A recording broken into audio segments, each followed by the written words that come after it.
The year was 1998. My grandfather, who had been living in Canada for quite some time, was hospitalized for a stomach ailment. And ultimately, he ended up in Portland at OHSU Hospital.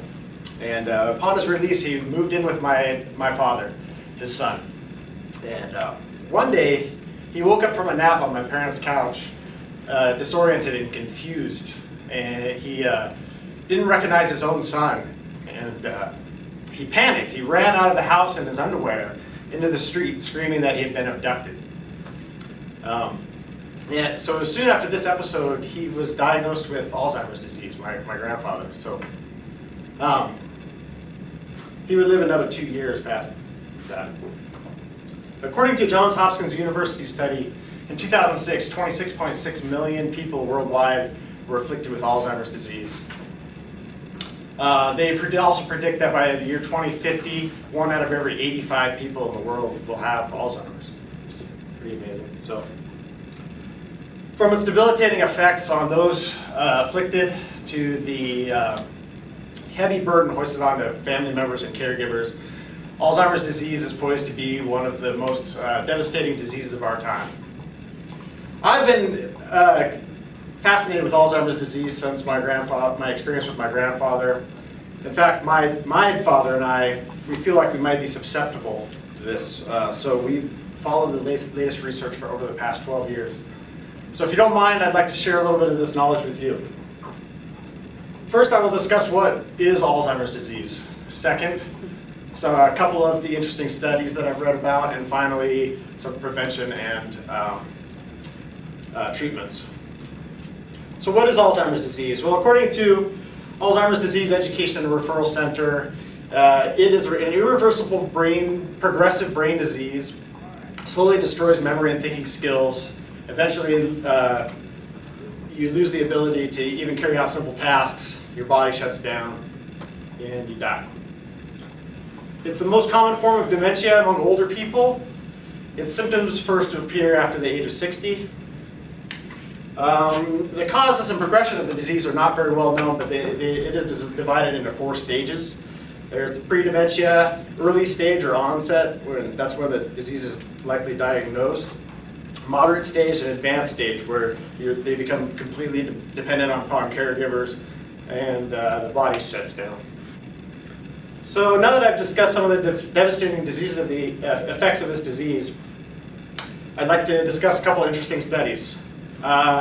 Genetics research has identified genes associated with the disease. Recently, the Alzheimer's Disease Genetics Consortium has identified 4 additional genes, effectively doubling the number of genes known to contribute to the disease. This gives scientists some optimism and hope in developing treatments that might actually work. There's a study called the NUN study, which is interesting. It began in 1986 at the University of Minnesota. They found 678 American Roman Catholic nuns to volunteer for a longitudinal study, which is they're looking for observations, correlations over time. It's ongoing to this day. And one of the most interesting things they found was that when they examined the autobiographies of these nuns, which were written decades earlier when they first joined the sisterhood, when they were in their 20s, they found that early language ability is linked to whether or not these nuns ended up getting Alzheimer's disease later in life. And in fact, they came up with this measure called linguistic density, which measures the complexity, fluency, and conciseness. And they found that 80% of nuns who lacked this linguistic density went on to develop the disease, 80%. And only 10% of those who did not lack this went on to develop the disease. So now that I have talked about some of the studies, some of the treatments, real quick, there are no treatments basically to stop the progression. They can only treat the symptoms, so essentially caregiving becomes the primary treatment. Prevention, there's some things you can do, as the NUN study kind of implies, intellectual activities, exercise the brain, physical exercise, certain diets, fruits and vegetables, fish, red wine, which is a good one, coffee. Coffee drinkers tend to not develop the disease as often. Medical marijuana users don't develop this. That seems to help for some reason. And smoking is a significant risk factor. So basically, live healthy to reduce your risks, right?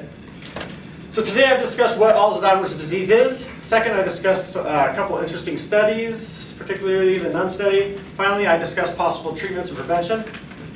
So from its debilitating effects on those afflicted to the heavy burden hoisted onto families and caregivers, Alzheimer's disease is poised to be one of the most devastating diseases of our time. In conclusion, remember the story of my grandfather and some of the other facts you learned here today. Think about how you might deal with a loved one afflicted with this disease. Because with the baby boom generation quickly aging, will you be ready? Will you be educated? Thank you. Right in there. You noticeably sped up as soon as I You were like awesome until I read. Oh, I'm sorry, we're still on camera.